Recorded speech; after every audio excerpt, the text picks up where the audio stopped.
Tocando a campanha nesse momento para o início da sessão da tarde desta quinta-feira, ao vivo, direto do plenário. Ministro Luiz Fux na cadeira da presidência.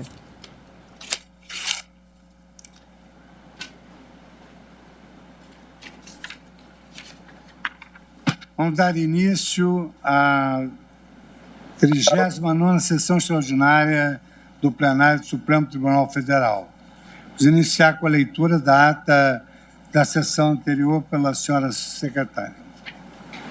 Ata da 37ª sessão ordinária do plenário do Supremo Tribunal Federal, realizada inteiramente por videoconferência em 16 de setembro de 2020. Presidência do senhor ministro Luiz Fux, presentes à sessão, senhores ministros Marco Aurélio, Gilmar Mendes, Ricardo Lewandowski, Carmen Lúcia, Dias Toffoli, Rosa Weber, Roberto Barroso, Edson Fachin, Alexandre de Moraes e Nunes Marques. Procurador-Geral da República, doutor Antônio Augusto Brandão de Aras. Abriu-se a sessão às 14h17, sendo lida e aprovada a ata da sessão anterior. Não havendo nenhuma observação, considero aberta a sessão, sem destaque para a ata, e apregou a continuidade do julgamento das ações diretas de inconstitucionalidade 6586 e 6587, da relatoria de Sua Excelência o ministro Ricardo Lewandowski, e o recurso extraordinário com agravo 1267879, da relatoria do ministro Roberto Barroso. Ontem votou o ministro Ricardo Lewandowski sobre as ações diretas de inconstitucionalidade. Vamos agora colher o voto do ministro Roberto Barroso no recurso extraordinário 1267879. Posteriormente, Sua Excelência vota nas ADIs. Eu volto a palavra ao ministro Lewandowski e, posteriormente, seguimos a ordem de votação. Então, com a palavra, Sua Excelência, o ministro Luiz Roberto Barroso, para o voto do recurso extraordinário no agravo 1267879. Muito obrigado, presidente. Boa tarde a todos. Boa tarde, ministra Carmen Lúcia, ministra Rosa Weber, prezados colegas, senhor vice-procurador-geral da República, meu amigo Humberto Jacques. Eu cumprimento como não, eu inicio como não poderia deixar de ser, cumprimentando o ministro Ricardo Lewandowski pelo voto que proferiu ontem, um voto memorável. Eu gostaria de deixar registrado muito sinceramente, um voto equilibrado, construtivo, que, a meu ver, equacionou bem as questões que estavam postas naquela demanda e que são primas, eu diria, das que estão postas aqui, nessa que passo a votar agora, presidente. Eu relembro a hipótese desse recurso extraordinário com repercussão geral. Trata-se de pais veganos, ou seja, que têm uma filosofia de vida, de proteção e de respeito aos animais e de não consumo de produtos de origem animal, como carne, ovos e laticínios. Esse casal de pais veganos se recusou a submeter o filho às vacinas consideradas como de caráter obrigatório pelo Programa Nacional de Imunização. Julgamento conjunto, o Ministério Público do Estado de São Paulo ajuizou contra eles ação civil pública, com o objetivo de obrigá-los a regularizarem a vacinação do seu filho. Em primeiro grau, o pedido do Ministério Público foi julgado improcedente. O juiz entendeu não ser obrigatória a vacinação. Dessa decisão, houve uma apelação para o Tribunal de Justiça de São Paulo, e o Tribunal de Justiça de São Paulo reformou a decisão para determinar aos pais a regularização da vacinação do seu filho. O meu voto, presidente, é relativamente breve, e muitas das questões que eu considerava relevantes já foram exaustivamente versadas pelo ministro Ricardo Lewandowski na tarde de ontem. Dividi o meu voto em três partes. Uma primeira parte, eu discuto brevemente o histórico das epidemias na trajetória da humanidade e o papel da vacinação na erradicação desses males que abalaram a vida e a saúde de milhões de pessoas. Na parte 2, eu exponho brevemente os interesses que considero que estão em jogo aqui e que, eventualmente, se contrapõem. E na parte 3, eu apresento o resultado da ponderação desses interesses que identifiquei como sendo os interesses em jogo. Começo, portanto, pela parte 1, um breve histórico das epidemias e o papel decisivo das vacinas na sua erradicação, lembrando que a história da humanidade é também a história das epidemias, desde a febre tifoide que dobrou a Grécia na Antiguidade Clássica, no século V a.C., até a Covid-19, que tem vitimado a nossa geração com um número de mortos que já chega no mundo a cerca de 2 milhões e que no Brasil já ultrapassa 180 mil. Lembrando que na Idade Média, a peste negra devastou a Europa, causando mais de 20 milhões de mortos. Depois vieram as viagens de descobrimento e de colonização no final do século XV, início do século XVI, e foram os colonizadores que trouxeram para a América a varíola, que, aliás, dizimou boa parte das civilizações compostas pelos incas e pelos astecas. E na primeira metade do século XX, nós tivemos a pandemia mais mortal de todas até agora, que foi a gripe espanhola, que coincidiu com a Primeira Guerra Mundial, em 1918. No Brasil, particularmente, ao longo da história, nós tivemos surtos epidêmicos que incluiu a febre amarela, a partir de 1850, a varíola, no início do século XX, e a própria gripe espanhola, em 1918, e até hoje, e lamentavelmente, condições deficientes de saneamento básico permitem a proliferação epidêmica de doenças como dengue e zika vírus. Com a evolução da ciência, surgiram as primeiras vacinas na virada do século XVIII para o século XIX, e progressivamente a vacinação foi se revelando um método eficaz de prevenção de uma série de doenças, muitas delas fatais, como varíola, febre amarela, difteria, tuberculose, coqueluche, poliomielite, sarampo, rubéola, meningite e influenza. A verdade é que, graças ao desenvolvimento das vacinas, boa parte dessas doenças já estão erradicadas ou sob controle, o que faz com que muitas pessoas, notadamente as pessoas mais jovens, sequer se deem conta da ameaça que elas já representaram para a humanidade e que representam se houver a sua recidiva. A vacinação obrigatória no Brasil, ela remonta. O primeiro diploma normativo que cuidou desse assunto foi o Código de Posturas do município do Rio de Janeiro, de 1832. E a norma se aplicava às crianças e previa multas aos responsáveis pela não vacinação. E regras mais estritas foram impostas ao longo do tempo, ainda no Império. Portanto, não é novidade a obrigatoriedade de vacinas no direito brasileiro. Na República, a partir de 1889, esta obrigatoriedade foi renovada por decreto, mas, a partir de um certo ponto, a imunização ampla deixou de ser efetivamente concretizada pela reação dos pais, baseados muitas vezes em desinformação, em superstição, e pela insuficiência de agentes públicos para a cobrança das penalidades.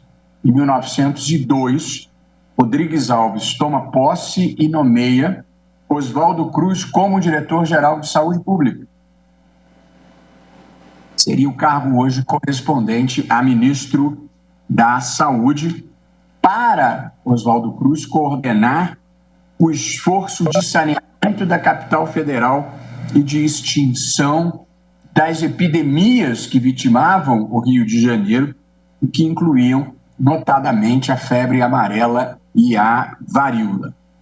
E aí vem, em 1904, a célebre Lei 1261, que tornou obrigatória a vacinação e a revacinação contra a varíola.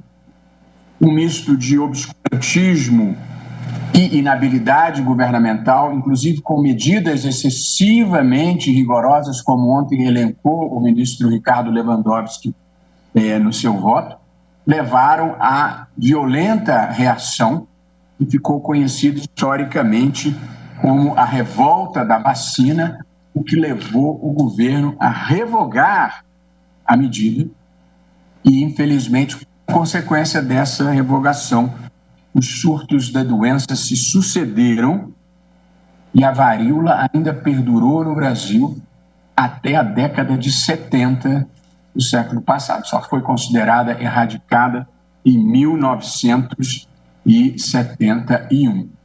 Ainda nesse capítulo epidemias, apenas lembrando que o presidente Rodrigues Alves, que havia sido reeleito, morreu em janeiro de 1919, vitimado pela gripe espanhola. E, portanto, encerrando esse tópico, presidente, ao longo da história, ao longo dos últimos 150, 200 anos, inúmeras doenças foram sendo derrotadas pela ciência e pela vacinação em massa da população. Portanto, ao longo da década de 20, foram desenvolvidas as vacinas contra tuberculose, difteria e tétano. Nos anos 30, contra a coqueluche. Nos anos 50, contra a poliomielite. No entanto, a universalização da vacina no Brasil só vem muito adiante. Em 1989 é que se considerou a poliomielite erradicada no Brasil. Nos anos 60 veio a vacina contra o sarampo, depois veio nos anos 70 e 80 contra a doença meningocócica, contra a hepatite B, e nos anos 80 as imunizações contra infecções causadas pela influenza tipo B, meningite e pneumonia. Então, fiz essa breve retrospectiva, presidente, apenas para deixar claro que é impossível exagerar a importância da vacinação como meio de preservação da vida e da saúde da coletividade. As vacinas, historicamente, se provaram uma grande invenção da medicina em prol da humanidade. Passo agora à parte 2 do meu voto, que, como eu disse, é dividido em 3 partes, em que eu pretendo debater os interesses em jogo que envolvem a liberdade de consciência e convicção filosófica, direito à vida e à saúde da coletividade e também o melhor interesse das crianças no que diz respeito à proteção da sua integridade. Começo falando brevemente porque considero muito importante e porque esta é a invocação dos pais, que são os recorrentes aqui nessa demanda. A liberdade de consciência, ela é objeto de especial proteção na Constituição Brasileira de 1988 e no capítulo dedicado aos direitos e garantias individuais, há uma previsão específica no artigo 5º, inciso 6º, onde se lê: é inviolável a liberdade de consciência e de crença. O dispositivo continua e já não é mais relevante para essa discussão. Portanto, é inviolável a liberdade de consciência e de crença, consagrada essa liberdade no artigo 5º da Constituição como um direito fundamental. Além disso, ainda nesse domínio, o artigo 5º, inciso 8º, estabelece: ninguém será privado de direitos por motivo de crença religiosa ou de convicção filosófica ou política, salvo se as invocar para eximir-se de obrigação legal a todos imposta e recusar-se a cumprir prestação alternativa fixada em lei. Portanto, o plenário julga a partir processos dessas envolvendo normas questões sobre inequivocamente compulsoriedade esculpidas na de campanhas de Constituição, vacinação. fica assegurado a todos os indivíduos a possibilidade, o direito de formularem as suas próprias concepções de vida boa, de visão de mundo, podendo fazer todas as escolhas existenciais que considerem relevantes dentro dos parâmetros estabelecidos pela própria Constituição. E é esse o ponto a que estamos chegando. Pode ocorrer que a liberdade de consciência e de crença entre em tensão com outros direitos fundamentais, com outros direitos constitucionalmente relevantes. E é precisamente o que ocorre aqui. De um lado, temos a liberdade de consciência e de convicção filosófica, e do outro lado, temos direitos da coletividade à vida e à saúde e os direitos das crianças à proteção prioritária. Como se sabe, presidente, prezados colegas, inexiste hierarquia entre normas constitucionais. Inexiste hierarquia entre direitos fundamentais. E, portanto, não é constitucionalmente legítimo dizer que um direito valha, em tese, abstratamente, mais do que o outro. Quando direitos entram em rota de colisão, a técnica que a interpretação jurídica generalizadamente praticada no mundo adota é a da ponderação entre esses direitos. Ponderar significa atribuir pesos a direitos contrapostos. Abstratamente, inexiste hierarquia entre direitos fundamentais, mas diante das situações concretas, é possível, sim, até porque senão não haveria solução, atribuir pesos e verificar qual deles deve ter precedência naquela situação concreta.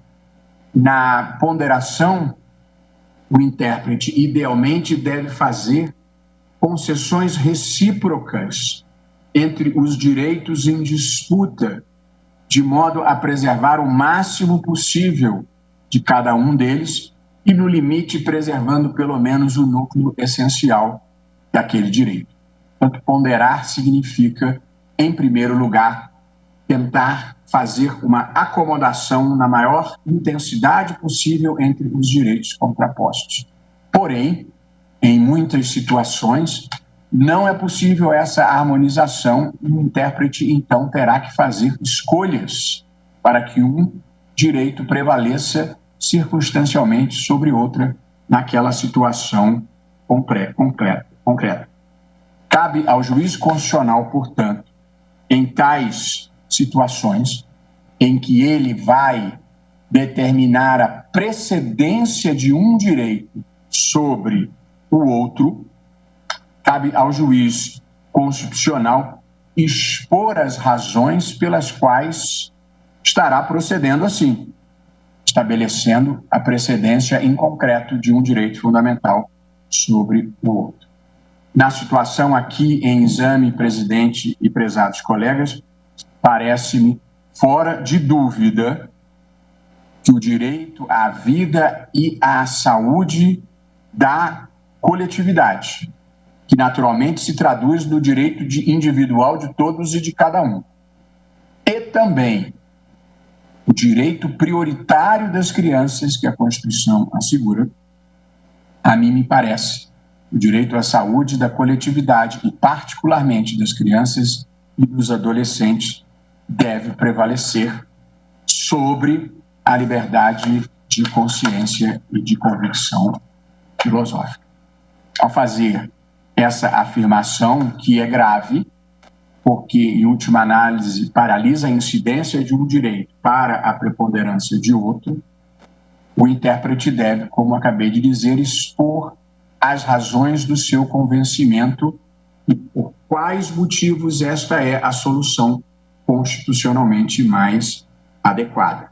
E, portanto, chego aqui à parte final do meu voto, a parte terceira do meu voto, em que procuro demonstrar a legitimidade da imposição de caráter obrigatório à vacinação.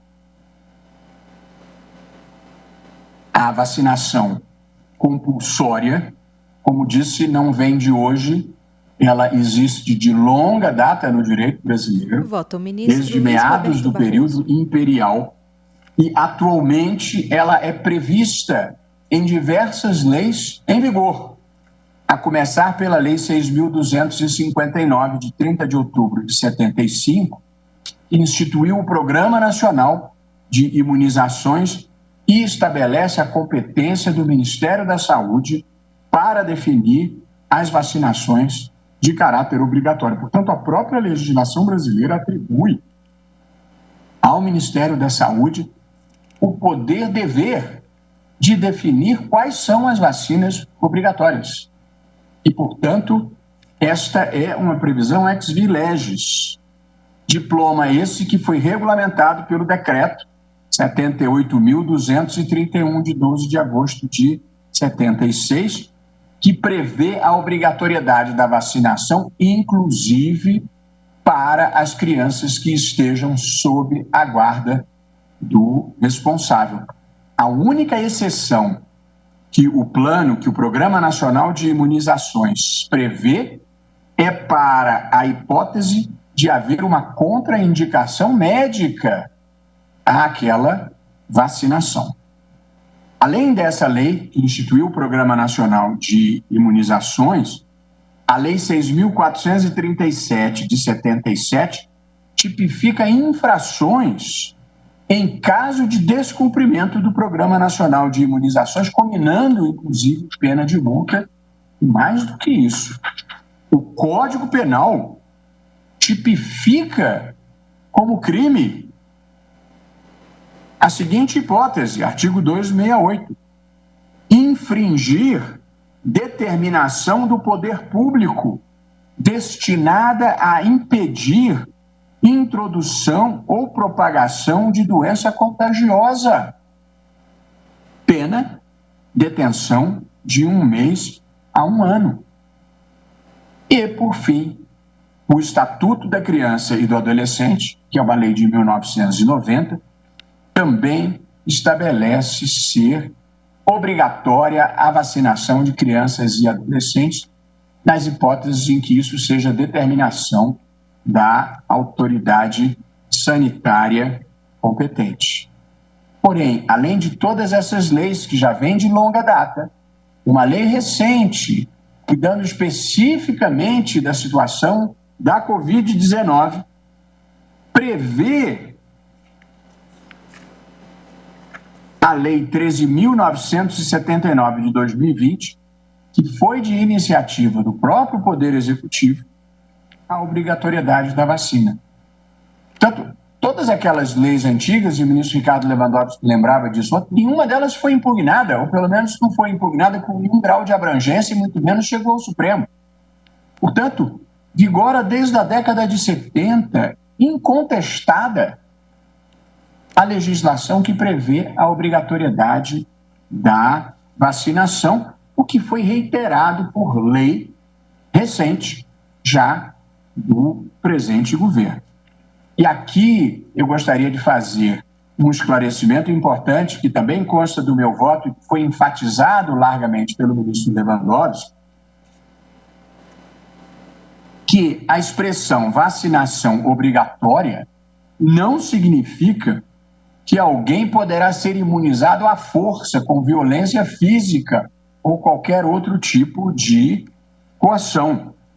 O que decorre do caráter obrigatório da vacinação é ela ser exigida como condição para a prática de certos atos, como a matrícula de uma criança numa escola, pública ou privada, ou como condição para a percepção de benefícios, como é o caso da própria Bolsa Família, ou também permite que sejam aplicadas as penalidades em caso de descumprimento. Como regra geral, o direito não admite que as obrigações de fazer sejam cumpridas à força manu militari pelo poder público. E mesmo essas condições a que me referi, para a prática de certos atos, recebimento de benefícios e sujeição a multas, estão sujeitas às ideias de razoabilidade e proporcionalidade, como todos os atos do poder público estão e são passíveis do exame judicial. O plenário julga processos envolvendo questões sobre compulsoriedade de campanhas de vacinação. Eu entendo que é legítimo impor o caráter compulsório das vacinas quando exista consenso científico e registro em órgão de vigilância sanitária. Julgamento conjunto ADI são três, a meu ver, os fundamentos que legitimam essa obrigatoriedade e, portanto, são esses os três fundamentos que dão mais peso à proteção da saúde coletiva e à proteção da criança, em contraste com a liberdade de consciência. A primeira razão é que o Estado pode, em situações excepcionais, proteger as pessoas, mesmo contra a sua vontade. A hipótese mais típica em que isso ocorre é a da exigibilidade do cinto de segurança, que hoje em dia já não se contesta mais. Eu mesmo, em relação a esse tema, proteção da pessoa contra ela própria, já escrevi a respeito no meu trabalho sobre dignidade da pessoa humana, em que digo que a dignidade da pessoa humana ela apresenta três elementos essenciais. O primeiro deles é o valor intrínseco de toda pessoa humana, que significa que toda pessoa é um fim em si mesma e que não está no mundo para realizar os projetos alheios, nem tampouco as metas coletivas. É a ideia que está subjacente à segunda formulação do imperativo categórico kantiano, de que toda pessoa é um fim em si mesma, não um meio para a realização de metas alheias. O segundo elemento da dignidade, o primeiro é o valor intrínseco, o segundo elemento da dignidade é a autonomia, que é o núcleo essencial da liberdade individual e que assegura a todas as pessoas fazerem as suas escolhas existenciais e viver o seu próprio ideal de vida boa. E o terceiro elemento da dignidade, que é o que nos interessa mais aqui, é o que eu denominei de valor comunitário, que define os contornos da dignidade e impõe os limites à autonomia individual. Tanto a dignidade é feita do valor intrínseco, da autonomia e do valor comunitário, que, tal como as margens de um rio, delimita o sentido e o alcance da dignidade. Nessa terceira dimensão, a dignidade como valor comunitário, ou como valor, ou como muitos autores denominam a dignidade como heteronomia, dignidade como valor comunitário ou como heteronomia, se justifica por três objetivos legítimos que o ordenamento jurídico visa alcançar.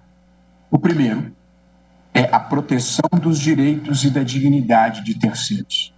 Tanto as pessoas têm dignidade e elas têm autonomia e podem exercer a sua autonomia na maior extensão possível, estancando, todavia, em primeiro lugar, diante dos direitos fundamentais de terceiros.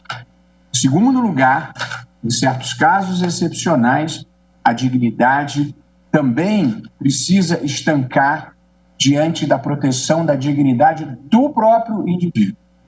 E, em terceiro lugar, pela proteção de valores sociais compartilhados. A situação que nós estamos tratando aqui da vacinação obrigatória,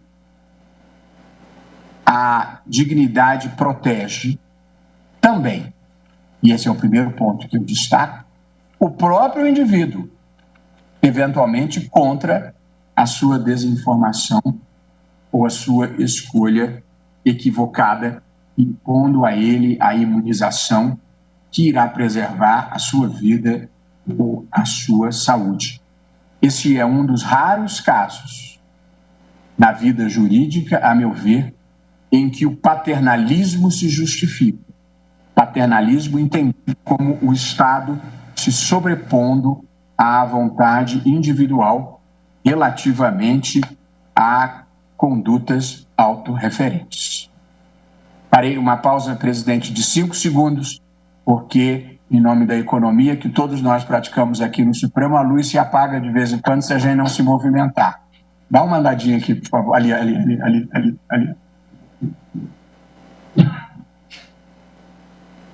Obrigado. De volta, presidente. Voltou a luz. Portanto, o primeiro fundamento pelo qual a proteção da saúde e da vida da coletividade, essa é a primeira razão pela qual não prevalece a liberdade de crença ou de consciência. Proteção do próprio indivíduo contra as suas escolhas equivocadas. A segunda razão, que são 3, é que a vacinação é importante para a proteção de toda a sociedade, não sendo legítimas escolhas individuais que afetem gravemente direitos de terceiros.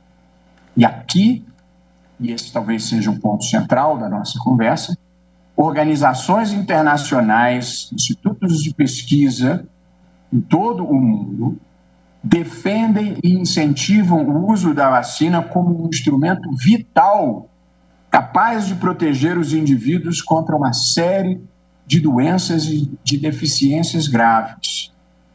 Estima-se que todos os anos a vacinação evite a morte de aproximadamente 3 milhões de pessoas por difteria, tétano neonatal, coqueluche, sarampo e tuberculose infantil. Essa é uma informação da Organização Mundial da Saúde. No Brasil, segundo o Instituto Butantan, calcula-se que a redução no número de mortes por doenças infecciosas que passaram a ser prevenidas por vacinas tenha gerado, veja que dado impressionante, um aumento de aproximadamente 30 anos na expectativa de vida da população brasileira entre 1940 e 1998. As vacinas salvam vidas. A não vacinação, nos casos em que obrigatória, dá ensejo a uma queda imediata e expressiva nos níveis de imunização de toda a sociedade. E a Organização Mundial da Saúde determinou, em 2019, que a hesitação em se vacinar foi considerada uma das 10 maiores ameaças à saúde do planeta. É importante aqui observar que as vacinas só atingem de forma ampla o seu objetivo, que é a erradicação ou o controle de uma moléstia, quando uma quantidade elevada de pessoas está imunizada. Isso é, quando é alcançada a chamada imunidade coletiva ou imunidade de rebanho, que é uma expressão feia, mas que é generalizadamente utilizada na área médica.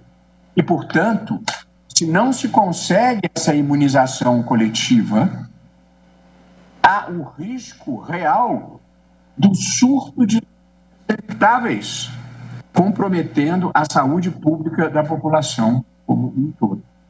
Lembrando aqui que no caso que nós estamos julgando nesse momento, diferentemente do caso do ministro Ricardo Lewandowski, nós não estamos falando de vacina contra a Covid-19, nós não estamos falando de uma nova vacina ainda a ser registrada.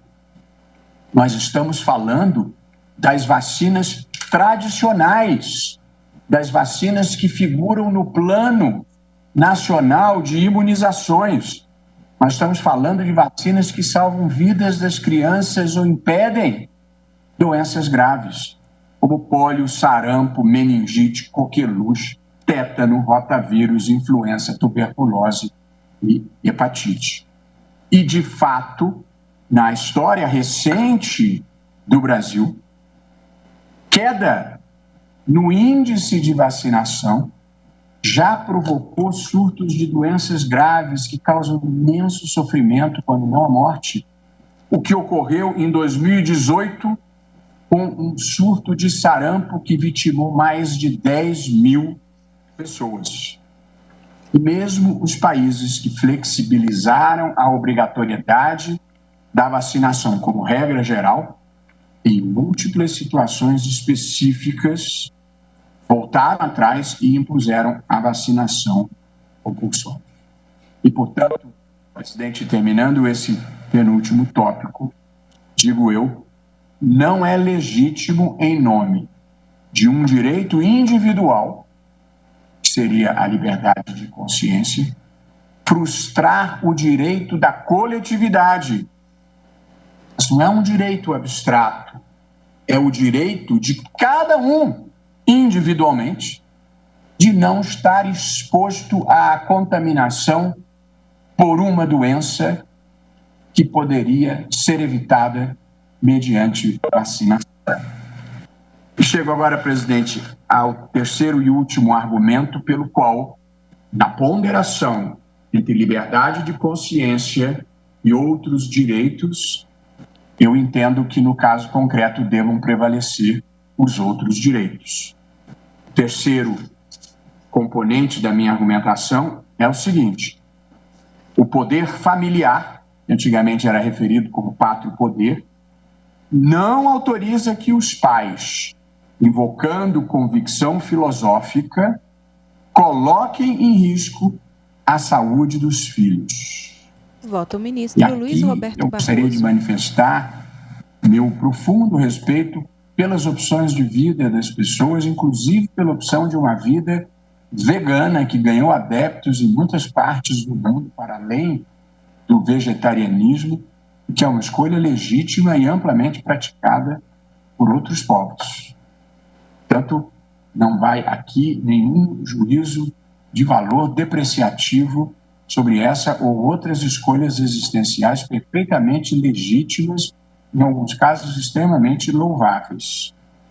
Porém, aqui, essa questão envolve uma tensão de direitos constitucionais, uma outra, que é o poder dos pais de criarem os seus filhos de acordo com as suas convicções filosóficas e seus valores, de um lado, e do outro, a absoluta prioridade que a Constituição determina, no artigo 227, que seja dada aos direitos da criança e do adolescente, frequentemente referida na doutrina especializada como o melhor interesse do menor.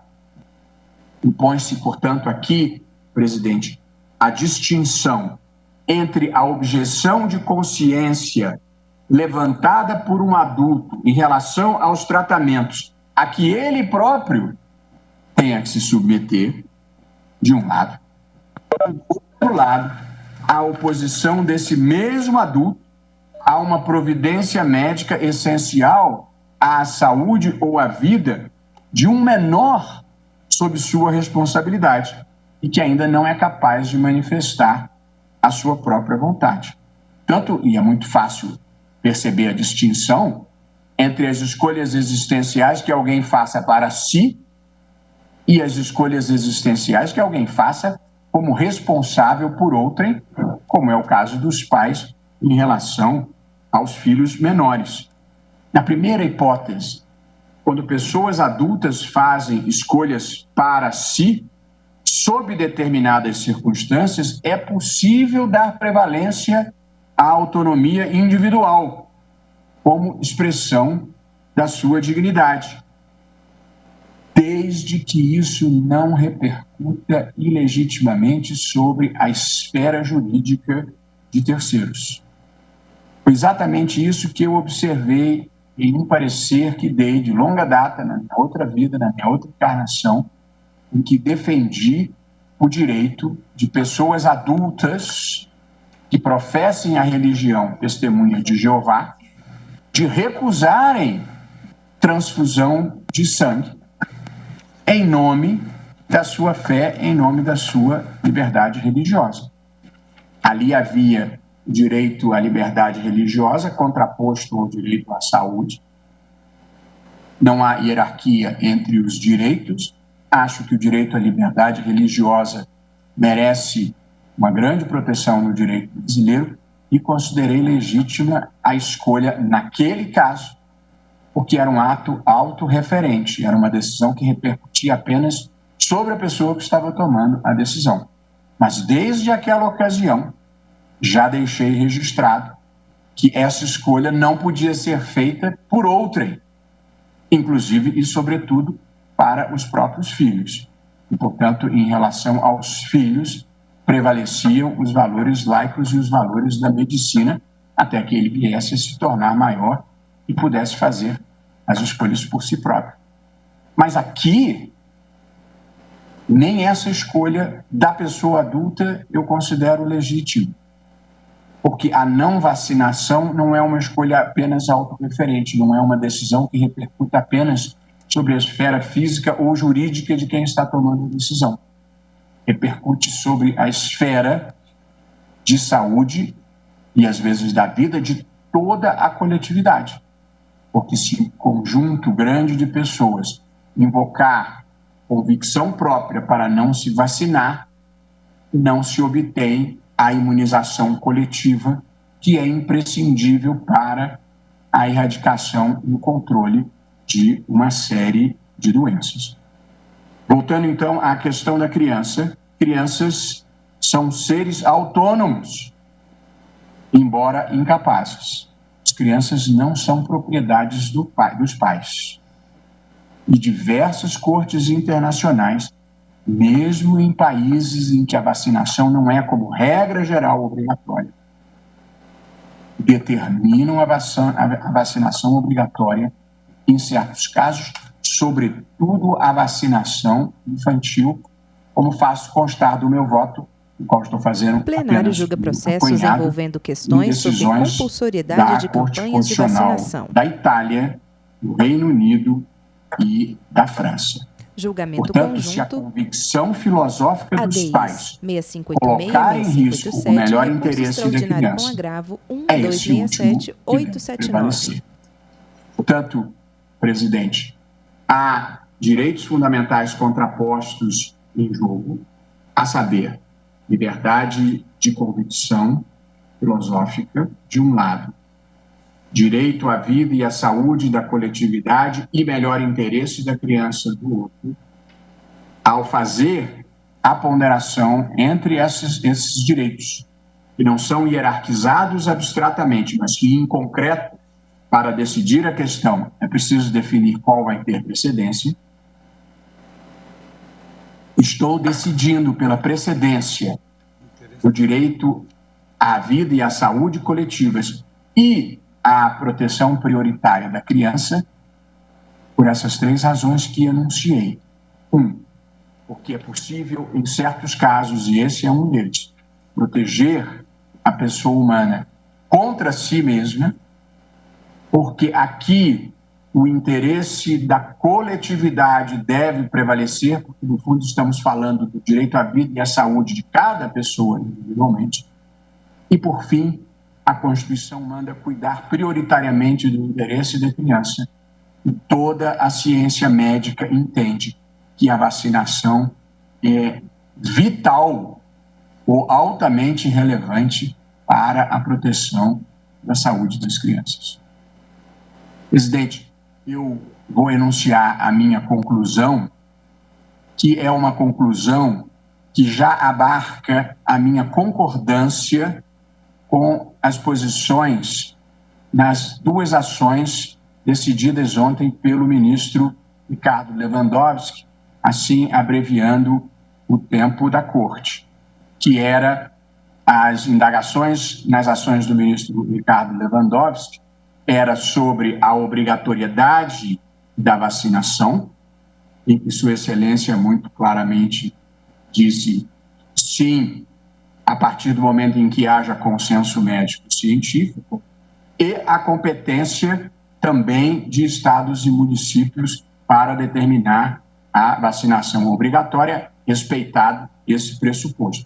De modo que apresento aqui, presidente, e em seguida enviarei a Vossa Excelência uma conclusão que, em conversa com outros colegas, abarca, eu penso, as duas causas, que é a seguinte.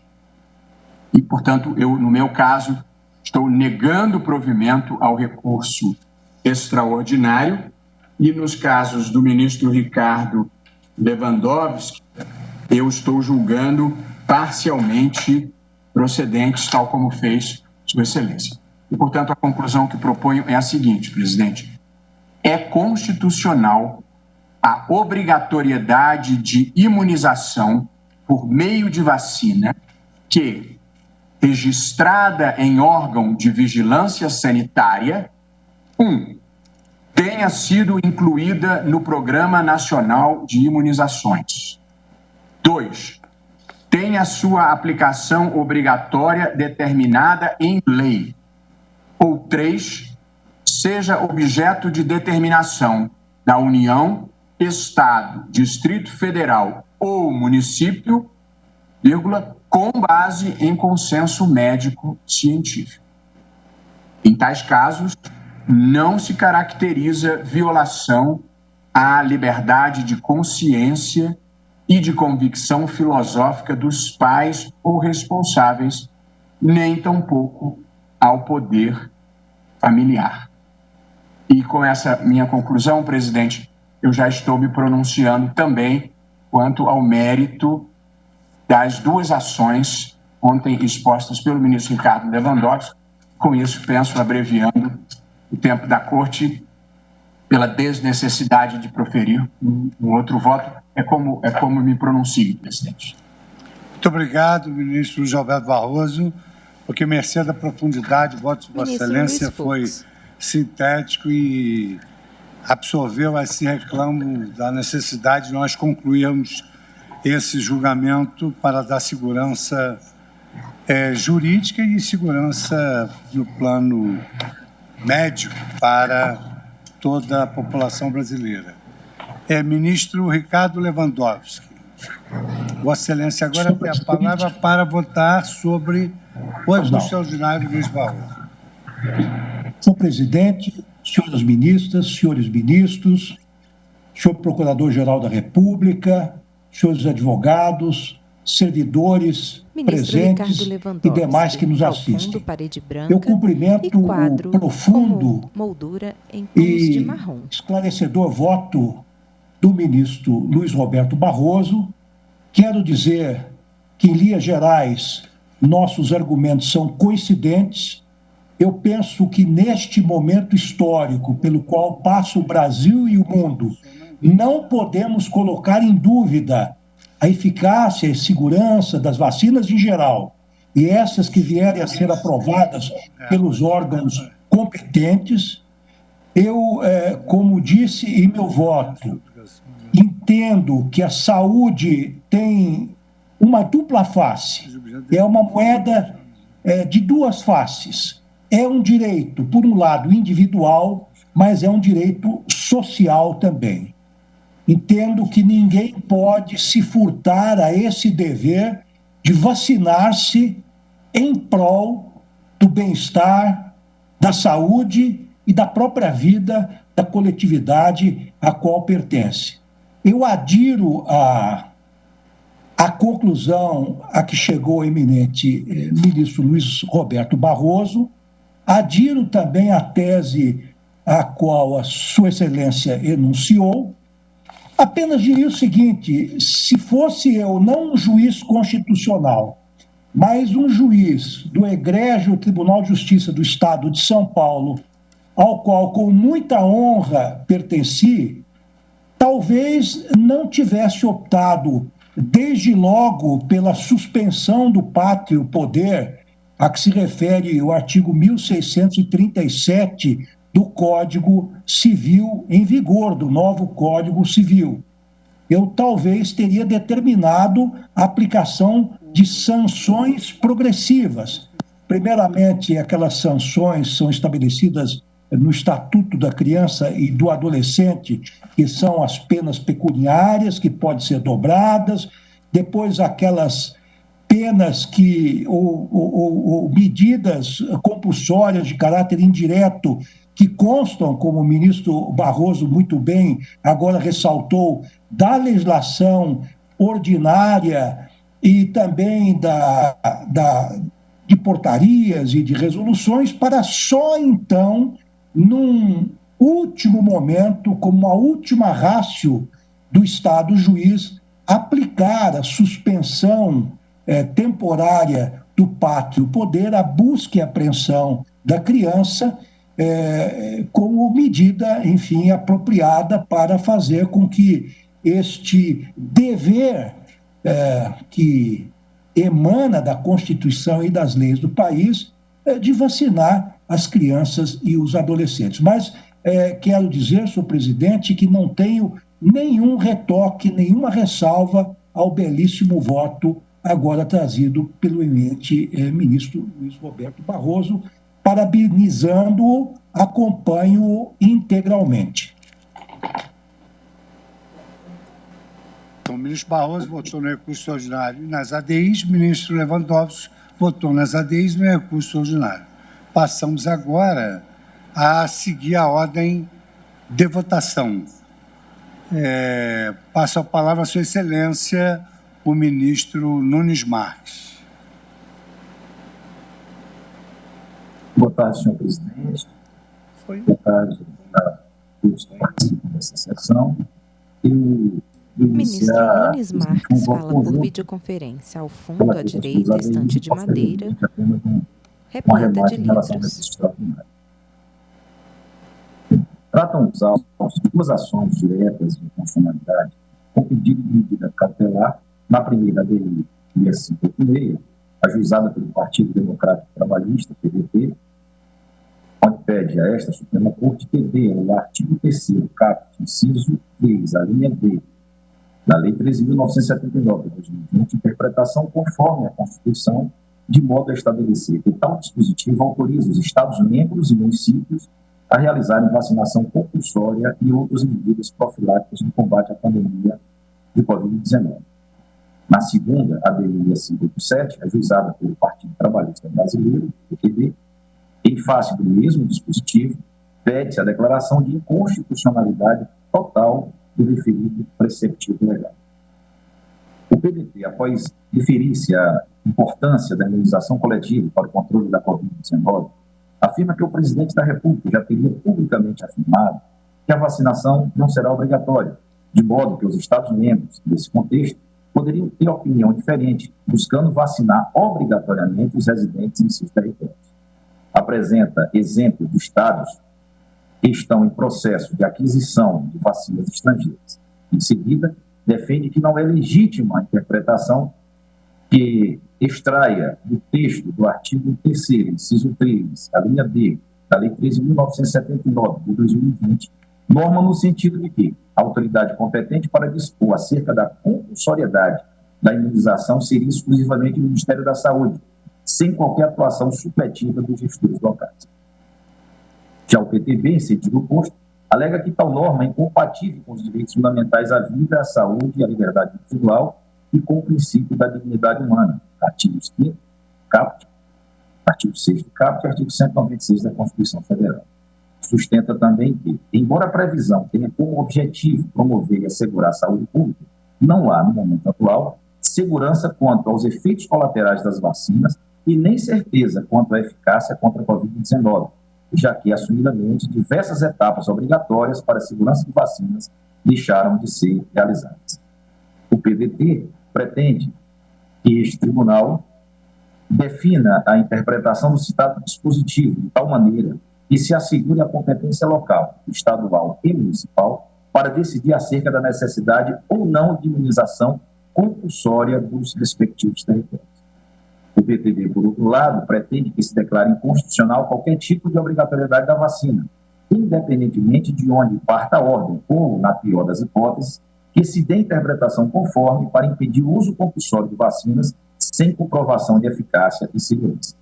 Houve pedido de medida cautelar em ambas as ações. O relator adotou o rito do artigo 12 da Lei 9.868 de 99.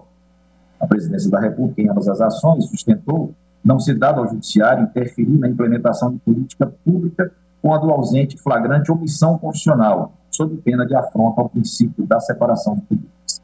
Quanto à prerrogativa para a determinação da imunização compulsória, disse a Presidência da República que, se analisando toda a normativa em torno do tema, fica claro que a vacinação para a Covid-19 há de integrar o Programa Nacional de Imunização, PNI, do Ministério da Saúde, por meio do Sistema Único de Saúde, o SUS. Combinou assim pelo não conhecimento das ações diretas ou subsidiariamente pela improcedência dos pedidos em ambos os processos. Não foram requisitadas informações ao Congresso Nacional em nenhuma das ações. A Advocacia Geral da União, na ação do PDT, suscitou preliminarmente a impugnação de todo o complexo normativo e, no mérito, manifestou-se pela improcedência do pedido, ao fundamento de que, 1.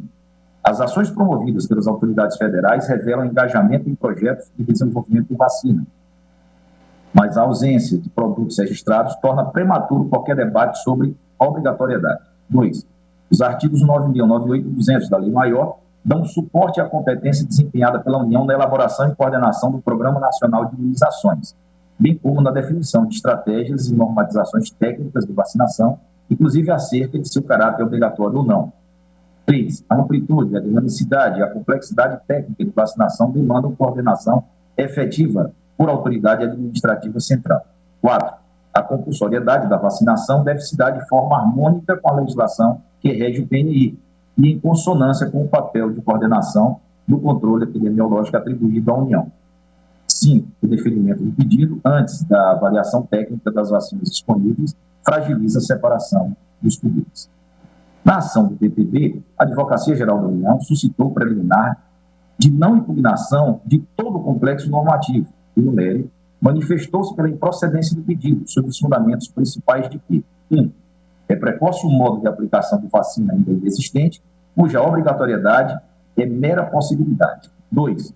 O Poder Público Federal vem adotando diversas medidas direcionadas ao desenvolvimento de vacina segura e eficaz contra a Covid-19, cuja liberação há de ser precedida de rigoroso procedimento lastreado em evidências científicas, como exige a Lei 13.979 de 2020.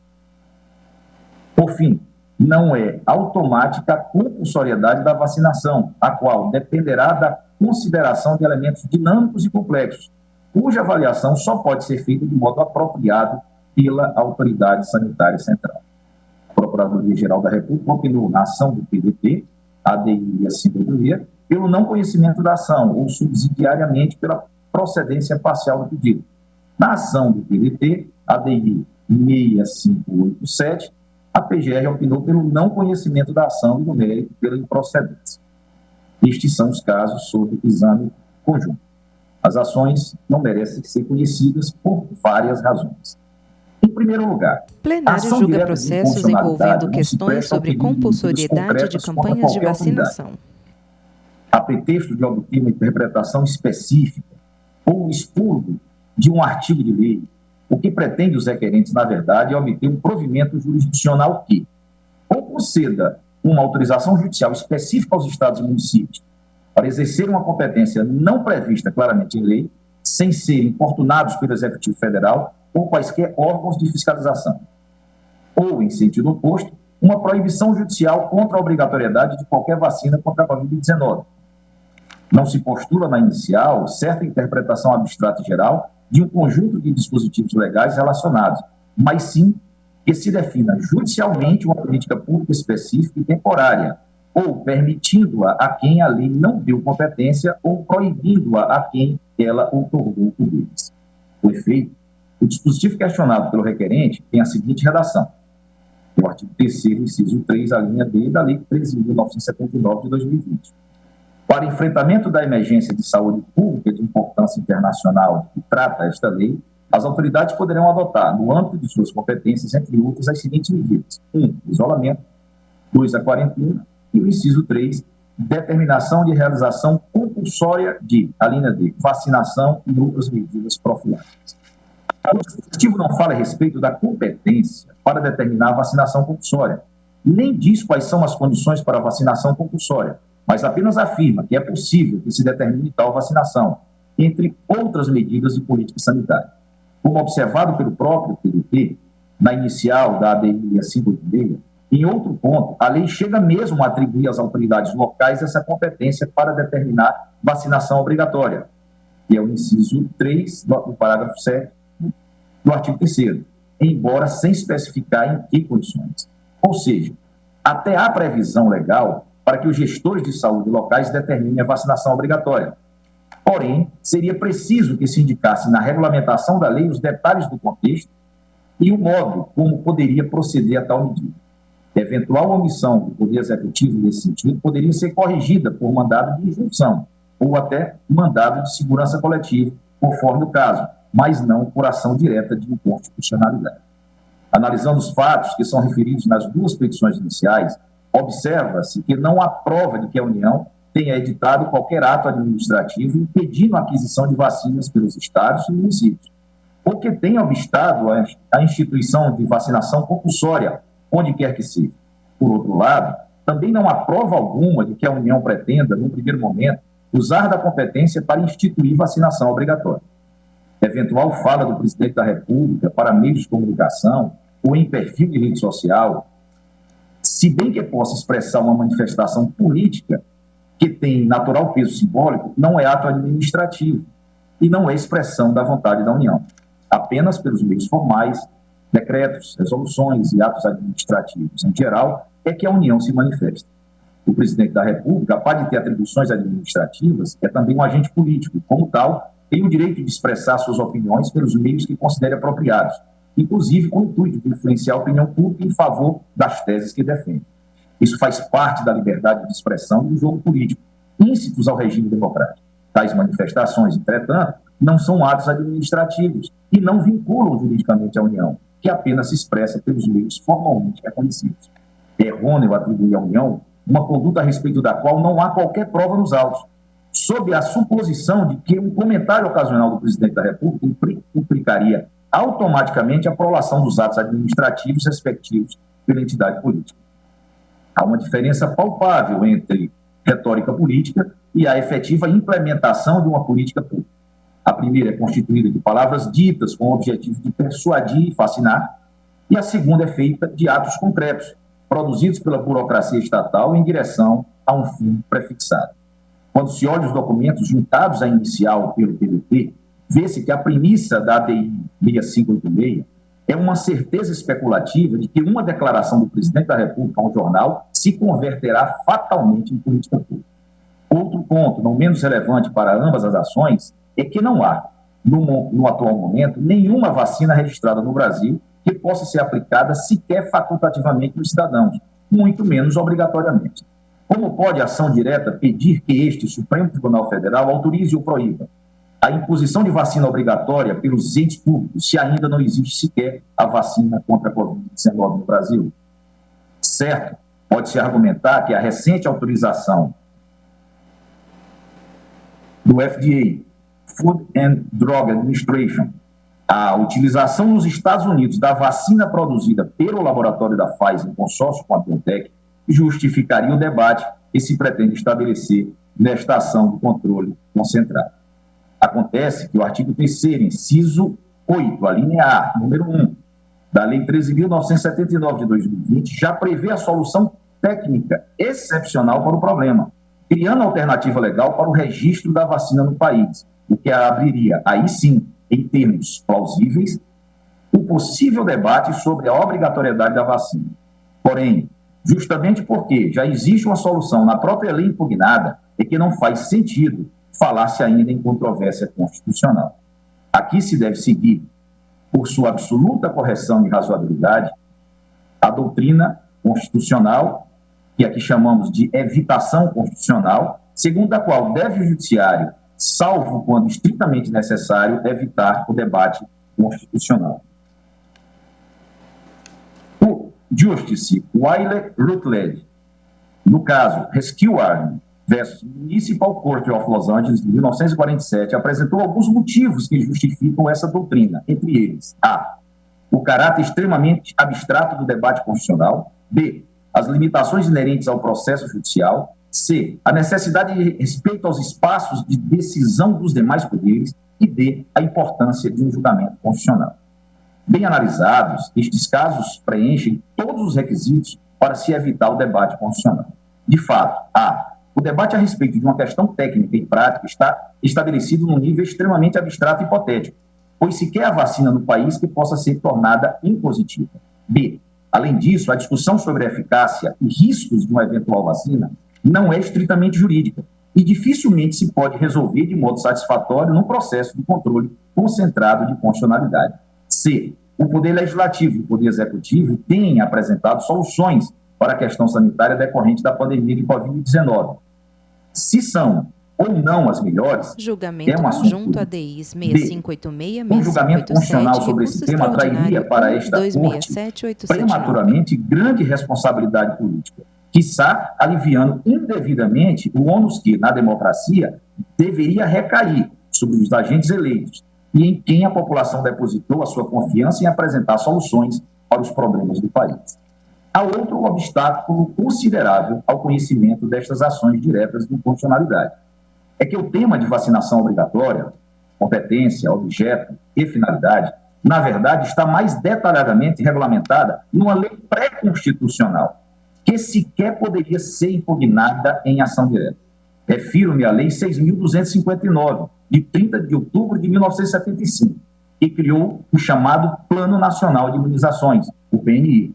Essa lei traz dispositivo que enfatiza ser da União, por meio do Ministério da Saúde, a competência para estabelecer quais as vacinas devem ser obrigatórias. Para ilustrar, veja-se o que diz o artigo 3º da citada lei, que não foi, nem poderia ter sido impugnado em nenhuma das ADIs. Artigo 3º. Cabe ao Ministério da Saúde a elaboração do Programa Nacional de Imunizações, que definirá as vacinações, inclusive as de caráter obrigatório. Parágrafo único. As vacinações obrigatórias serão praticadas de modo sistemático e gratuito pelos órgãos de entidades públicas, bem como pelas entidades privadas subvencionadas pelos governos federal, estadual e municipal em todo o território nacional. É certo que essa lei não foi revogada pela Lei 13.979 de 2020. Assim, não é possível dar a um dispositivo dessa última lei interpretação conforme para, na prática, revogar a anterior legislação que cuida do assunto de forma diversa da requerida na inicial. Nem é útil derrubar um artigo da Lei 13.979 de 2020, quando há outros da Lei 6.259, que há mais de 40 anos prevêem a vacinação obrigatória. De resto, não se pode apreciar no bojo da presente ação de constitucionalidade da própria Lei 6.259 de 75 em face da Constituição de 1988, porquanto se trata de direito pré-constitucional. Nesse sentido, vários precedentes desta Corte. RTJ 14243, relatoria do Luiz Moreira Alves. RTJ 158-491-492, relatoria do Luiz Maurício Correia. ADI 129, em sede de medida cautelar, São Paulo, redator para o acordo do Celso de Mello. ADI 480, Mato Grosso, relatoria do ministro Joaquim Barbosa. ADI 3299, DF, de relatoria do ministro Carlos Veloso. ADI 3569, Pernambuco, de relatoria do ministro Sepúlveda Pertence. ADI 4230, Rio de Janeiro, de relatoria do ministro Menezes Direito. a DPF 33, em sede de medida cautelar, parar de relatoria do ministro Gilmar Mendes, e recurso extraordinário 599-620 Maranhão, de relatoria do ministro Eros Grau. A Lei 8080 de 90, que é posterior à Constituição de 1988, contém igualmente vários dispositivos que remetem à União à competência para centralizar temas relacionados à defesa epidemiológica, no que se inclui, logicamente, a determinação de obrigatoriedade de vacinas. Como tal lei também não foi impugnada, mais uma razão para não conhecer das ações diretas. Pelos motivos acima, voto pelo não conhecimento de ambas as ações. Todavia, caso sejam ultrapassados os muitos obstáculos ao conhecimento das ações, no mérito me parece que é o caso de procedência parcial de ambas, para não dar exatamente a interpretação requerida pelos autores das ações. A ação direta de inconstitucionalidade tem causa petente aberta. Por isso é que é permitido, em tal tipo de demanda, a averiguação pelo tribunal de fatos não aventados pelo autor da demanda, desde que estejam sob o raio de ação da norma impugnada. O eminente ministro, ora presidente, Luiz Fux, bem expressou a questão no julgamento da ADI 4414 Alagoas, onde disse: o Supremo Tribunal Federal, mercê da causa petente aberta, não está adstrito aos fundamentos jurídicos elencados na petição inicial das ações de controle abstrato de constitucionalidade, levando em consideração todo o bloco de parametricidade para decidir sobre o tema. No caso em exame, avaliando o texto impugnado pelos requerentes e o próprio debate em torno do tema, verifico que a questão da obrigatoriedade da vacina precisa ser bem entendida à luz da Constituição. Em primeiro lugar, ressalto que, de nenhum modo se pode cogitar de qualquer medida sanitária que leve à aplicação forçada da vacina mediante meios de constrangimento físico. Não se deve esquecer que no Brasil já ocorreu uma autêntica revolução por conta da tentativa de se aplicar coercitivamente uma vacina, à época contra a varíola, a revolta da vacina em 1904. Nicolau Shevchenko explica que, embora houvesse outros motivos para a revolta popular, é certo que a truculência dos métodos previstos na regulamentação da lei que previu a vacinação obrigatória foi decisiva para estourar o levante. Férias. O objetivo era uma campanha maciça, rápida, sem nenhum embaraço fulminante, o mais amplo sucesso no mais curto prazo. Não se cogitou da preparação psicológica da população, da qual só se exigia a submissão incondicional. Essa insensibilidade política e tecnocrática foi fatal para a lei da vacina obrigatória. Infelizmente, não só para ela. Shevchenko, Nicolau, A Revolta da Vacina, página 19, editora Unesp, edição 5. O mesmo historiador chama atenção para o fato de que a outorga de poderes de coerção física às autoridades sanitárias, à época, fez com que estas quase se confundissem com a polícia criminal, num autoritarismo desenfreado que desnaturou completamente a política sanitária. Férias. É notável como na sua ação de triagem, contenção e controle, a autoridade sanitária praticamente se confundia com a polícia. Já podemos avaliar esse fato ao considerar a atuação arbitrária dos fiscais, médicos e enfermeiros da saúde pública. Uma consulta ao estatuto que regulamentava esse serviço nos revela um decreto antigo de 1846, cujo artigo 42 prescrevia: todos os encarregados da propagação da vacina terão a mais escrupulosa vigilância em tudo quanto possa interessar a tão importante serviço e procurarão esclarecer o governo sobre todas as medidas que possam concorrer para generalizar e tornar eficazes a toda a população os benefícios da vacina. Página 79, o autor já mencionado. Não apenas pelo exemplo histórico, mas também pela própria configuração constitucional do direito à autodeterminação e ao próprio corpo, não é possível que haja imposição de vacinação por meios físicos. A obrigatoriedade da vacina, se decidida pelas autoridades competentes, nos termos da lei, pode ser sancionada apenas por medidas indiretas de coerção, proporcionais e razoáveis, tais como multas e interdição de direitos, cujo exercício possa ter alguma ligação com a falta da vacina, sem que haja qualquer tipo de constrangimento físico ao cidadão para tomar a vacina. Como acentua a doutrina, qualquer intervenção no corpo humano, ainda que para curar ou prevenir doenças, que não seja em situação de emergência, depende do consentimento do titular.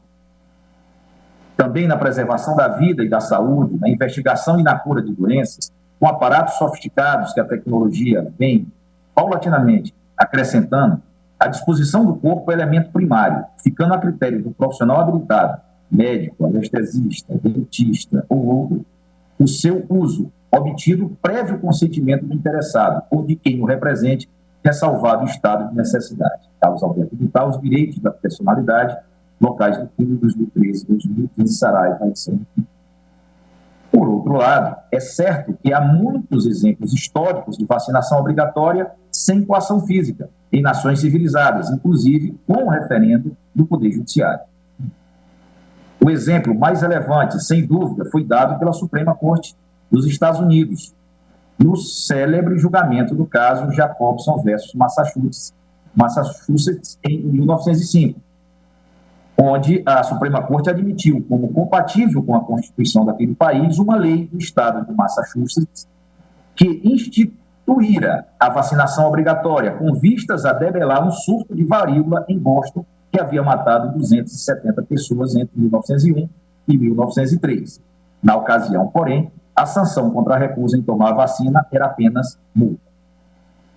Talvez não seja casual que na virada do século XIX para o século XX tenha se tornado candente o tema de vacinação compulsória. Foucault se refere a esse período como um momento de transição para o surgimento do que chamou de biopolítica. Michel Foucault, Conceitos Essenciais, tradução de C.P. Filho e Henri Grandet, São Paulo, Clara Luz.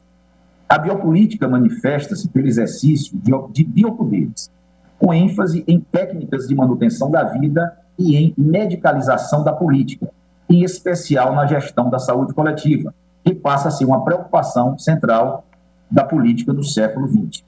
A biopolítica é diferente da política que se exercia tradicionalmente até o século XVIII e meados do século XIX, que era baseada na ameaça de morte. O biopoder, ao contrário, concentra-se em prolongar a vida, controlando-a nos seus menores detalhes, o que foi sumamente facilitado pelas tecnologias de vigilância criadas com a internet. Esse tipo de controle político, posto traga vantagens inegáveis para a longevidade, para a saúde do corpo, materialmente falando, precisa ser contido nos seus excessos, porque a expansão desmensurada pode eliminar a liberdade individual naquilo que ela tem de mais estimável em um mundo superpopuloso. O direito de não querer seguir uma tendência de massa, ainda que essa tendência seja boa para a saúde física do corpo ou para a eliminação dos riscos de morte. Nesse sentido, é manifesto que a vacinação obrigatória não pode ser medida inaugural de uma política sanitária. Com efeito, por seu caráter invasivo, a vacinação obrigatória não pode ser primeira medida sanitária, senão última ratio, justificável pelo contexto epidemiológico e vacinal. Aqui não se pode haver precipitação. Se, por exemplo, uma alta percentagem das pessoas resolverem voluntariamente se vacinar, se e quando houver a vacina, pode ser desnecessária a vacinação obrigatória. Esta deve ser medida extrema, apenas para a situação grave e cientificamente justificada, e esgotadas todas as formas menos gravosas de intervenção sanitária. Como explica José Cretella Júnior, no seu Tratado de Direito Administrativo, Rio de Janeiro Forense, 1968, volume 5, página 209, a vacinação obrigatória pode ser tolerada em estado de necessidade, o qual pressupõe o uso proporcional dos meios para compatibilizar o exercício da liberdade individual, na forma de direito ao próprio corpo, com o direito à saúde dos demais sujeitos.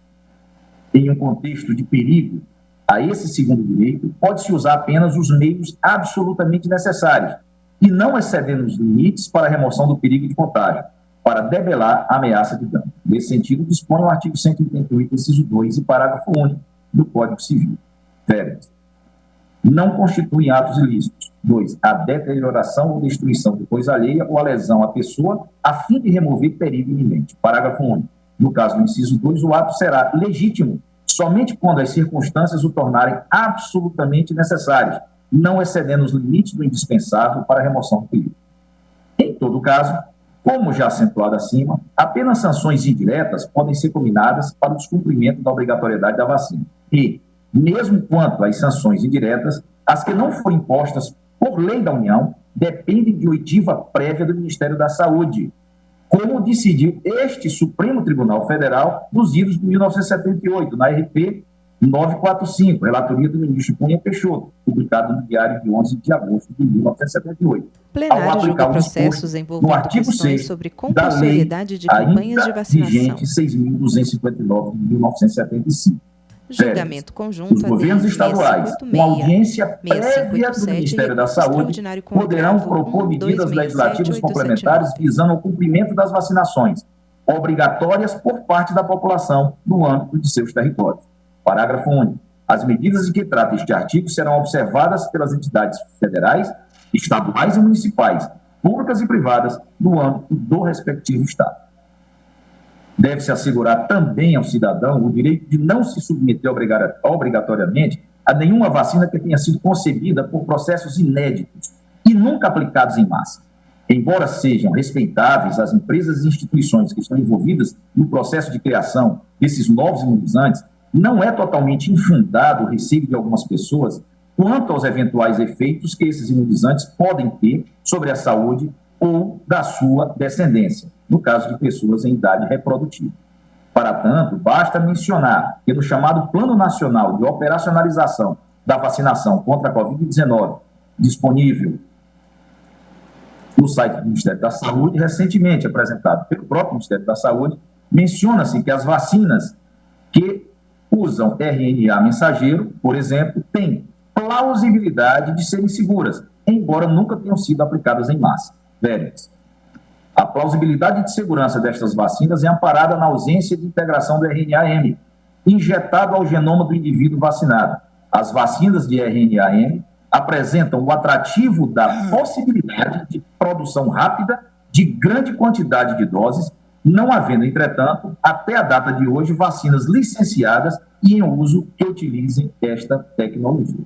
Ora, não se pode impor nenhum tratamento médico inovador, cujos riscos ainda não foram avaliados a longo prazo. Nesse ponto, a medida extrapolaria os limites indispensáveis para a remoção do perigo, pois já exige do indivíduo um grau de confiança e de adesão a essas novas técnicas que vai muito além do mediano. Igualmente, não se pode impor vacinação obrigatória com ônus econômico para o indivíduo. É que, em tal contexto, além da obrigatoriedade da vacinação, haveria também a imposição de um tributo inovador, sem alicerce constitucional.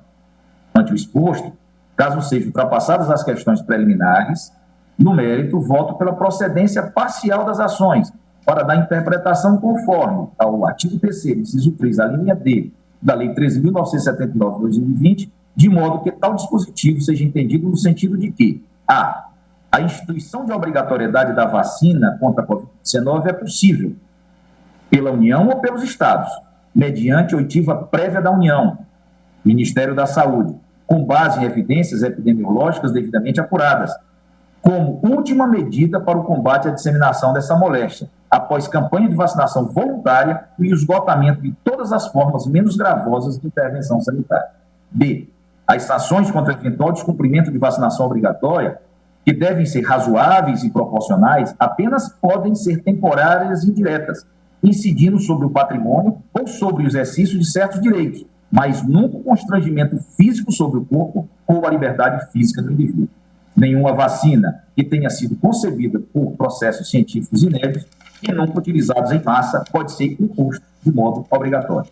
Apenas vacinas oferecidas gratuitamente podem ser objeto de obrigatoriedade vacinal.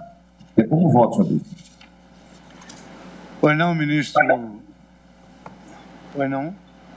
Passo agora na sala. Pois não. Vossa Excelência votou agora nas ADI. Agora Vossa Excelência vota no recurso ordinário, é isso? Isso. Pois não. Vossa Excelência tem a palavra.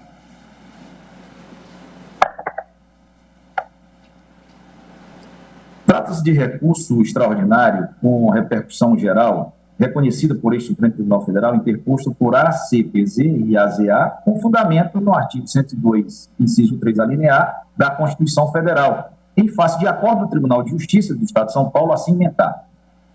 Poder familiar, vacinação obrigatória, ação proposta pelo Ministério Público para impor aos pais a obrigação de proceder à vacinação obrigatória de filho menor, sentença que não reconhece a obrigação sob o fundamento da existência de risco concreto da vacinação, da liberdade de consciência e de organização familiar, bem como da inexistência de omissão, obrigação dos pais de proceder à vacinação de filhos menores que decorre de norma de ordem pública, inexistência concreta de provas, a indicar o risco em se proceder à vacinação.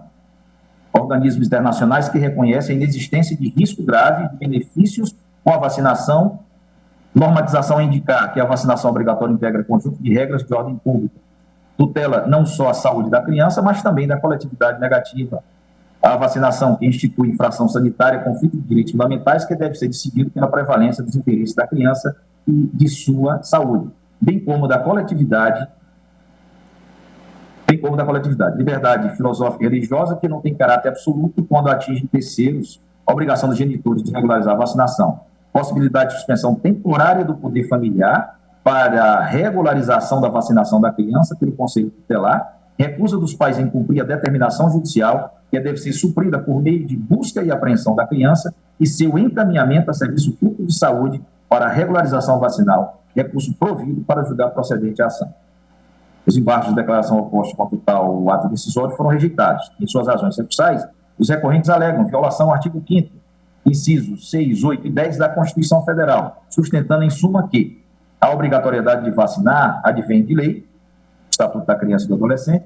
Todavia, essa obrigação deve ser sopesada com alguns princípios constitucionais de nossa Carta Magna, tais como o direito à liberdade de consciência, convicção filosófica e, principalmente, a intimidade. Artigo 5º, incisos 6, 8 e 10 da Constituição Federal. Aduz ainda que, desde o nascimento do menor, seus pais, requeridos nesse processo, optaram por criá-lo de maneira saudável e natural. Pensando na saúde e bem-estar do menor, os requeridos optaram por alimentação exclusivamente por aleitamento materno até 6 meses e após fora introduzida a alimentação vegana e não industrial. O aleitamento materno é extremamente importante para a criação de um sistema imunológico completo e bem preparado. Vide estudo científico anexo, e a alimentação natural permite que o menor não tenha contato com toxinas e conservantes presentes nos produtos industrializados.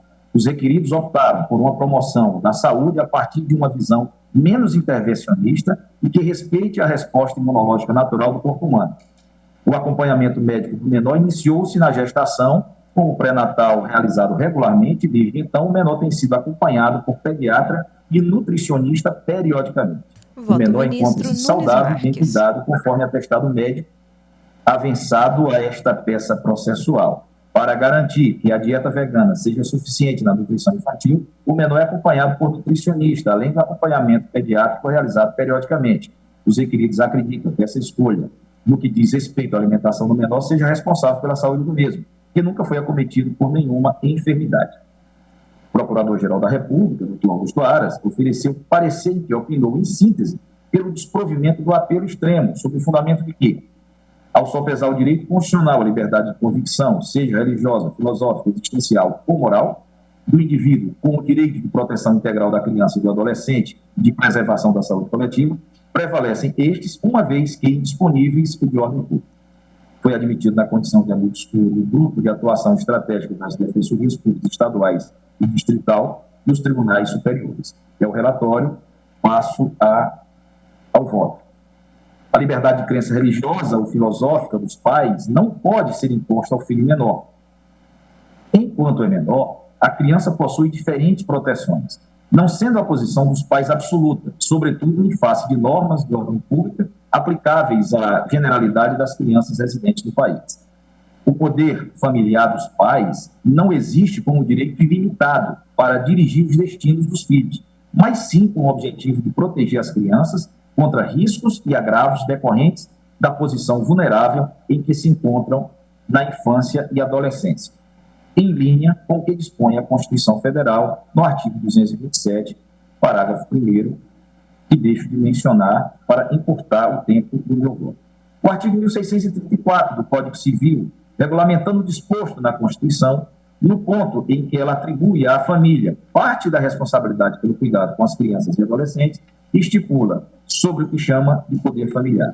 compete a ambos os pais, qualquer que seja a sua situação conjugal, o pleno exercício do poder de família, que consiste em, quanto aos filhos, dirigir-lhes a criação e a educação, exercer a guarda unilateral ou compartilhada nos termos do artigo 1584, conceder-lhes ou negar-lhes consentimento para casar, conceder-lhes ou negar-lhes consentimento para viajarem ao exterior, conceder-lhes ou negar-lhes consentimento para mudarem de residência permanente para outro município, nomear-lhes tutor por testamento ou documento autêntico, representá-los judicialmente e extrajudicialmente até os 16 anos nos atos da vida civil e assisti-los, após essa idade, nos atos em que forem partes, suprindo-lhes o consentimento.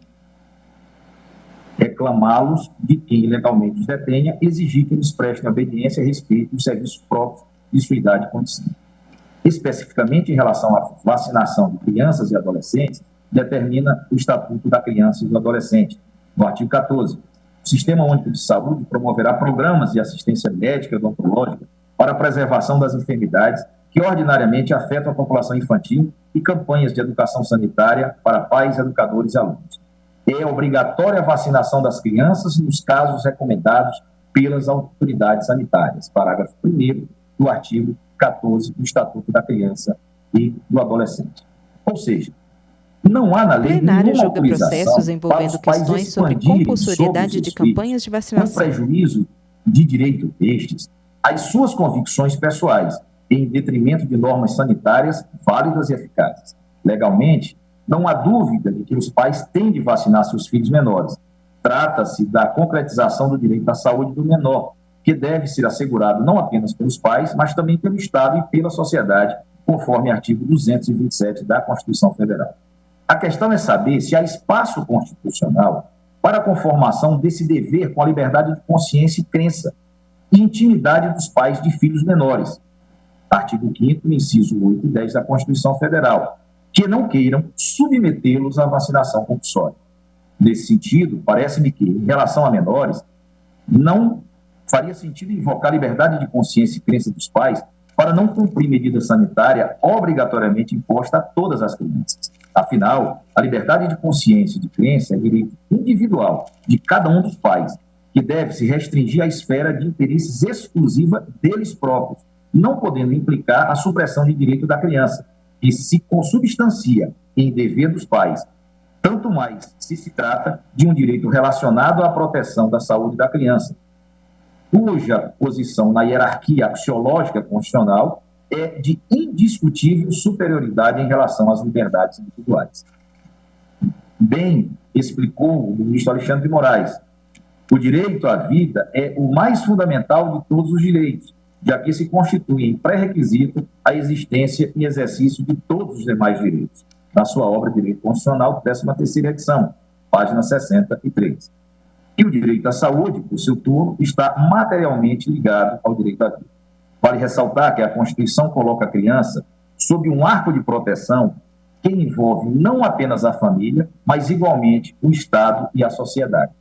Voto do ministro Nunes Marques. Não pode ser tirânico, nem pode implicar a colocação da criança numa situação sanitária peculiar em relação às outras crianças de sua geração. A mesma liberdade que os pais invocam para ter um estilo de vida diferente das demais pessoas torna-se despótica quando impõe esse estilo a uma pessoa natural incapaz de compreender os efeitos dessa decisão. É dever do Estado, nesse contexto, agir para impor a obrigação legal que conta com o respaldo democrático dado pela Constituição e pela lei. Supremo Tribunal Federal, no julgamento do recurso extraordinário 888.815, Rio Grande do Sul, tema 822 de repercussão geral, relator para o acordo, o ministro Alexandre de Moraes, julgado em 12 de setembro de 2018, decidiu, por exemplo, que o ensino domiciliar não pode ser imposto pelos pais aos filhos menores, sendo dever daqueles matricular estes em instituição de ensino reconhecida pelo Estado. Naquela ocasião, declarou o ministro Luiz Fux, com razão que a autonomia da vontade dos pais não pode se sobrepor ao direito da criança de estudar com todas as externalidades positivas que decorrem do ambiente escolar. Ora, se os pais não podem impor a educação domiciliar com base em suas crenças e em sua visão de mundo, como poderiam impor a abstenção de vacina obrigatória? por uma questão de integridade interpretativa, o Supremo Tribunal Federal, ao meu sentir, deve negar o provimento ao recurso.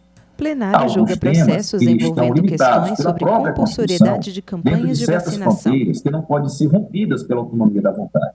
Assim, por exemplo, se os pais de uma criança adotassem uma religião ou uma filosofia de vida que permitisse esponsais e casamentos ainda na infância, nem por isso poderiam impor essa prática aos seus filhos, pois a lei expressamente estipula a idade mínima para o casamento. Artigo 1517 do Código Civil Brasileiro. Julgamento conjunto ADI 6586 em relação ao trabalho. 657, Imagine se um casal de pais adotasse uma visão de mundo que estimula o trabalho desde a tenra idade. Nem por isso poderiam licitamente impor trabalhos a seus filhos menores de 14 anos, porque a Constituição proíbe tal situação. Artigo 7º, inciso 33.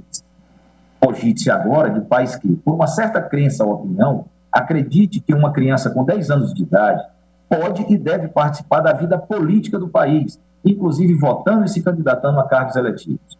Isso não alteraria ad hoc os limites legais de idade para a prática desses atos. Artigo 14 da nossa Constituição. Na realidade, a criança não poderia votar e nem se candidatar a despeito da crença dos pais. Finalmente, pense-se no caso de um pai jovem de 15 anos, que por um credo específico admita que o ser humano nessa idade é plenamente responsável por seus atos. Isso alteraria a idade de imputabilidade penal especificamente para esse adolescente? Claro que não, pois incide aqui norma constitucional de ordem pública que a todos compete. Artigo 228 da nossa Carta Magna. Em suma, a liberdade de consciência e de crença, a intimidade e a privacidade, de um modo geral, no estágio atual da civilização, sofrem legítimas restrições por parte do ordenamento jurídico. Isso não chega a ser novidade, particularmente em matéria ligada às doenças infecciosas, cujo processo biológico de transmissão envolve contato interpessoal. A objeção de posições idiosincráticas não é normalmente aceitada. Outra questão é que a vacinação obrigatória para adultos é plenamente admitida e praticada no país há décadas. Que tipo de poder teriam os pais, então, para excluírem seus filhos desse dever jurídico, que, no caso destes, é também um direito, se eles não podem excluir sequer a si mesmos?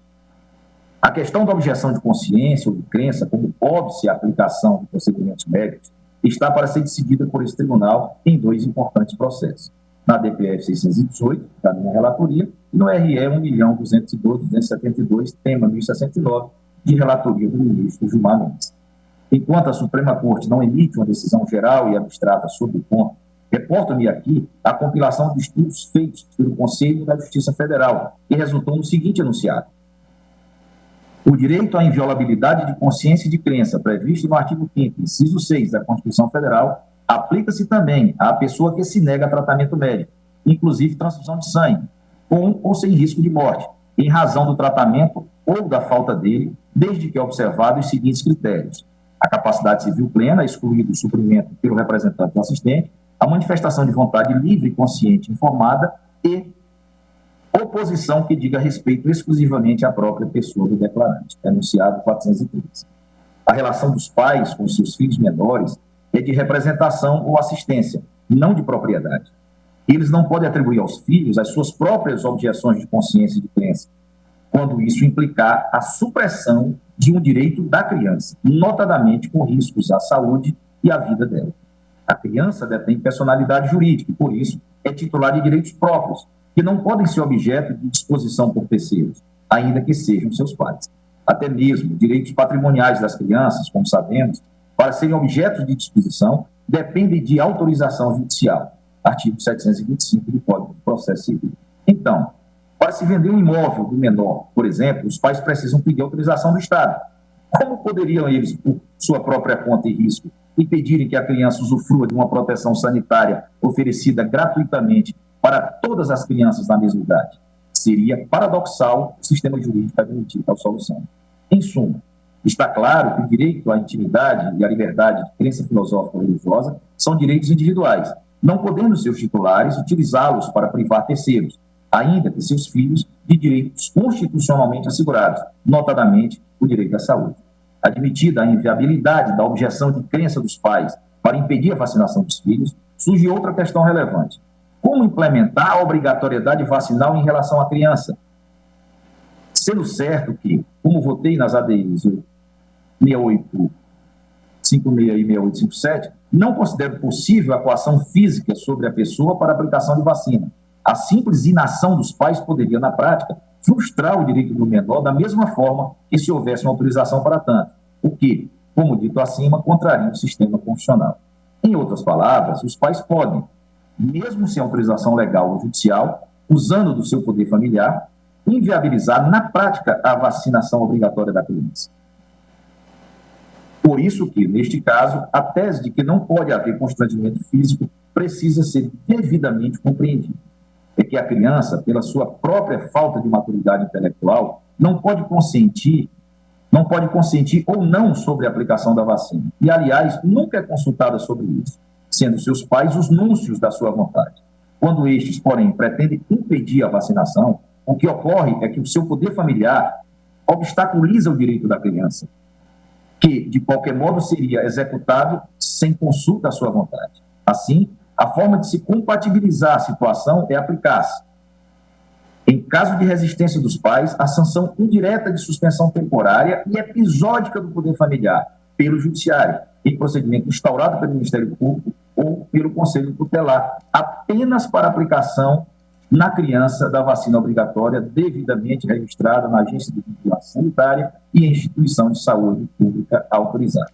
Esta solução não contraria a minha manifestação nas ADIs acima referidas, pois ali, quando falei em possibilidade de coação física sobre o cidadão para fins de vacinação obrigatória, referi-me naturalmente ao maior e capaz, que tem aptidão jurídica para manifestar a sua vontade. Ressalto, por fim, que, em caso de vacina concebida por métodos inéditos e nunca antes aplicada em massa, podem os pais recusar a vacinação dos filhos, porque, em tal caso, como votei nas ADIs multicitadas, entram em jogo também os riscos desconhecidos, devendo ficar a cargo da família decidir os prós e os contras da medida.